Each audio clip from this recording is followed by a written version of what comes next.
Inilah kisah Henshin dan Kaori, seorang pemuda kaya yang menyamar kerja sebagai cleaning service. Versi Kaori TV, episode 286. Setelah Iwan memutuskan kerja seperti biasanya, ia pun saat itu minta izin kembali ke tempat kosnya. Dan kini Iwan sedang tidak kerja. Ia menunggu besok pagi. Iwan yang di tempat tinggalnya saat ini sedang mencoba-coba baju yang dibelinya kemarin sewaktu di London. Sementara Ririn yang tiba di perusahaan tempat kerjanya Kaori. Ririn itu kini telah bertemu Pak Henry, pimpinan di situ. Setelah menjelaskan tujuannya, Pak Henry yang memang mengerti akan maksud kedatangan Ririn. Ririn itu segera dipersilahkan untuk menuju ke tempat yang dimaksud. Berjalanlah dirinya dengan diantar security lagi.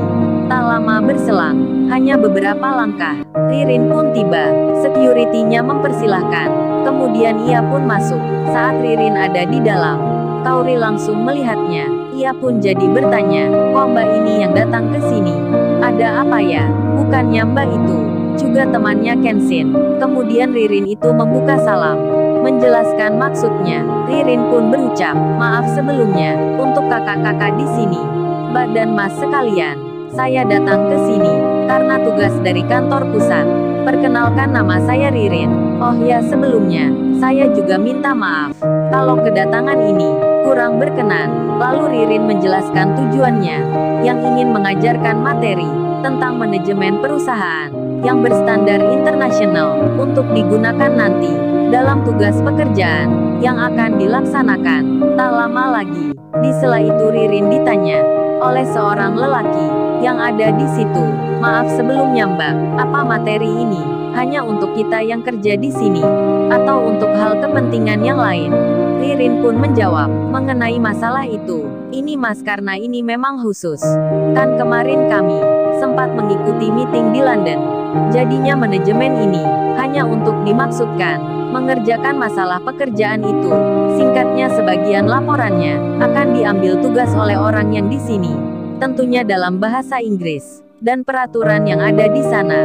Nah, ini saya di sini akan membagikan bagaimana cara mengisinya, membuatnya, dan menyelesaikannya. Kaori yang mendengar penjelasan itu, Ririn yang baru saja bilang, ia yang dari luar negeri mengikuti meeting. Kaori pun segera saja, tanpa sadar langsung bertanya ke tema yang tak ada hubungannya dengan pelatihan ini.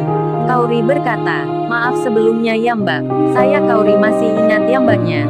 Ririn pun tersenyum. Ia lantas menjawab, oh iya mbak Kaori, saya tentu masih ingat. Lalu Kaori melanjutkan bicaranya, oh ini mbak Ririn, kalau boleh tahu, mbaknya kemarin di London itu, apa ada banyak temannya ya? Dengar-dengar nih, anak pemilik perusahaan, ada yang ikut ke sana. Apa benar ya itu? Teman-temannya Kaori pun bisa menerka. Itu maksudnya tuan muda. Ririn pun demikian. Ia lantas menjawab, iya mbak banyak temannya, termasuk yang mbak sebut juga ada. Mendengar jawaban itu, Kaori pun mengerti. Ia lalu mengira, berarti Kenshin hari ini sudah pulang. Dalam hatinya, dalam benaknya, Kaori berencana nanti akan menelponnya, dan pelatihan pun dijalankan. Ririn menjelaskan semuanya seperti apa yang diketahuinya. Di lain tempat, di sebuah restoran, Sirena Larrazati, di pagi ini, dirinya terlihat sibuk sekali.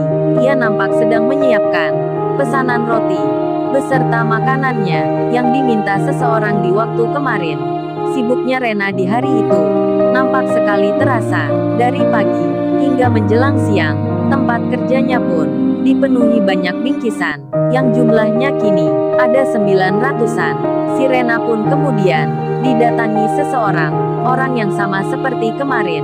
Orang itu bicara menanyakan tentang apa yang dipesankan. Maaf mbak, saya datang siang-siang gini. Ini saya mau bilang mengenai kekurangan bayarnya. Berapa ya kira-kira mbak? Sirena pun menjawabnya dengan jumlah yang dimaksud. Orang itu pun segera membayarnya. Kemudian Sirena bertanya, maaf sebelumnya, kira-kira ini jam berapa ya pak? Bingkisannya diambil, karena tinggal 100 lagi. Mungkin selesai setengah jam. Saat itu pekerjanya Rena ada 20 orang.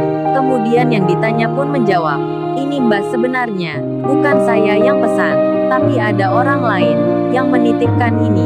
Sembari ia mengambil secari kertas di sakunya. Kemudian ia bicara, "Ini Mbak, maksudnya pesanan ini. Entar semua ada di situ." Sirena pun membacanya. Yang di situ ada tulisan, "Maaf sebelumnya, saya bisa minta tolong untuk membagikan yang 500 porsi pertama.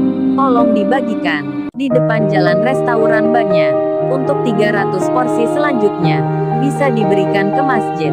Dan porsi yang tersisa bagikan menurut Mbaknya saja." Lalu di bawahnya ada tulisan, "Oh ya, saya pesan lagi ya Mbak. Untuk hari esok, tolong bikinkan makanan untuk semua anak yatim yang ada di sebelah itu. Diajak buka bersama ke restoran Mbaknya. Untuk biaya harganya disebutkan saja." Sirena membacanya. Ia belum mengerti siapa orang ini. Kemudian si bapak yang memberikan catatan itu lalu bicara, "Ini Mbak, saya mau bertanya.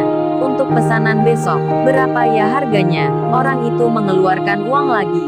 Sirena pun menjawab, "Maaf sebelumnya ya Pak, siapa ya orangnya, kok gak ada namanya?"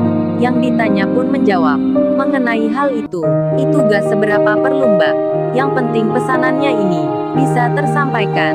Terus untuk besok berapa ya uangnya?" Sirena terdiam. Ia memikirkan sejenak, apa ini Kenshin? Tapi Kenshin ada di luar negeri. Rena pun bingung akan hal yang demikian. Kemudian ia ditanya lagi, "Maaf Mbak, berapa ya untuk pesanan besok?" Sirena pun menjawab, "Untuk besok nggak usah Pak. Gratis aja. Biar saya bikinkan." Lalu, bagaimana kisah selanjutnya? Subscribe channel ini untuk episode berikutnya. Terima kasih.